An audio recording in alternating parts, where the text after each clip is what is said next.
அனைவருக்கும் வணக்கம். நம்ம டெய்லியும் prelims and mains point of வியூல 5 கொஸ்டின்ஸ் பார்க்குறோம். இன்னைக்கு என்ன கொஸ்டின்ஸ் இருக்கு அப்படின்னு சொல்லி பார்ப்போம். First one 2026 G7 summit will be held in Evian les Bains France அப்படின்னு சொல்லி கேட்டிருக்காங்க. ஸோ இந்த G7 சமிட்ல நமக்கு எக்ஸாம்ல கேட்கறாங்க. 49th G7 சமிட் ஹிரோஷிமால நடந்தப்ப அது எங்க அப்படின்னு சொல்லி குரூப் 4 எக்ஸாம்ல கேட்டிருந்தாங்க.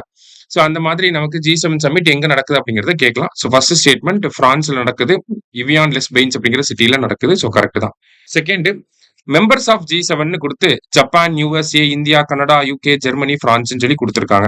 இதுல இந்தியா வந்து மெம்பர் கிடையாது. இந்தியா வந்து ஒரு பார்ட்னர் கண்ட்ரி. நம்மள கூப்பிட்டா போய் கலந்துக்குவோம்.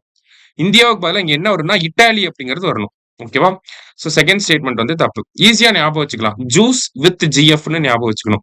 J for Japan, U for USA, I for Italy, C for Canada, E for England. England தான் நம்ம UK அப்படின்னு சொல்லி சொல்றோம். Juice with GF. Gங்கிறது ஜெர்மனி, Fங்கிறது பிரான்ஸ். சரியா? சோ ஃபர்ஸ்ட் ஸ்டேட்மெண்ட் தான் கரெக்ட். அடுத்தது, how many members were elected using Kudavolai system in ancient Tamil country? Kudavolai முறை மூலமா எத்தனை உறுப்பினர்களை தேர்ந்தெடுப்பாங்க? ஒரு கிராமத்துக்கு 30 உறுப்பினர்களை தேர்ந்தெடுப்பாங்க.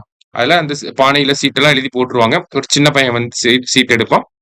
ஒரு ஊர் பெரியவர் வந்து அந்த பேரை வாசிக்கிறப்ப அந்த நபர் தேர்ந்தெடுக்கப்பட்டார் அப்படிங்கிற அந்த சோழர் காலத்தில் பயன்படுத்தப்பட்ட அந்த குடவோலை முறையை பற்றி இங்க கேள்வி கேட்டிருக்காங்க. 30 பேர் தேர்ந்தெடுப்பாங்க. காஞ்சிபுரத்துல இருக்கக்கூடிய உத்திரமேரூர்ல இருக்கக்கூடிய வைகுண்டநாத டெம்பிள்ல இதை பத்தின கல்வெட்டுகள் இருக்கு. அடுத்தது, upper tolerance limit of retail inflation target set by union government for RBI for the period of 2026 to 31. So இங்க அப்பர் டாலரன்ஸ் லிமிட் அப்படின்னு சொல்லி கேட்டிருக்காங்க. அப்ப அப்பர் டாலரன்ஸ் லிமிட் அப்படின்னா 6%. இதுவே லோயர் டாலரன்ஸ் லிமிட்னா 2%. அதாவது 4 + or -2. 2ங்கிறது லோயர் டாலரன்ஸ் லிமிட், 6ங்கிறது அப்பர் டாலரன்ஸ் லிமிட். ஓகேவா? 2% இருந்து 6% வரைக்கும் இன்ஃபிளேஷன் இருந்துக்கலாம். அதை தாண்டி போகக்கூடாது.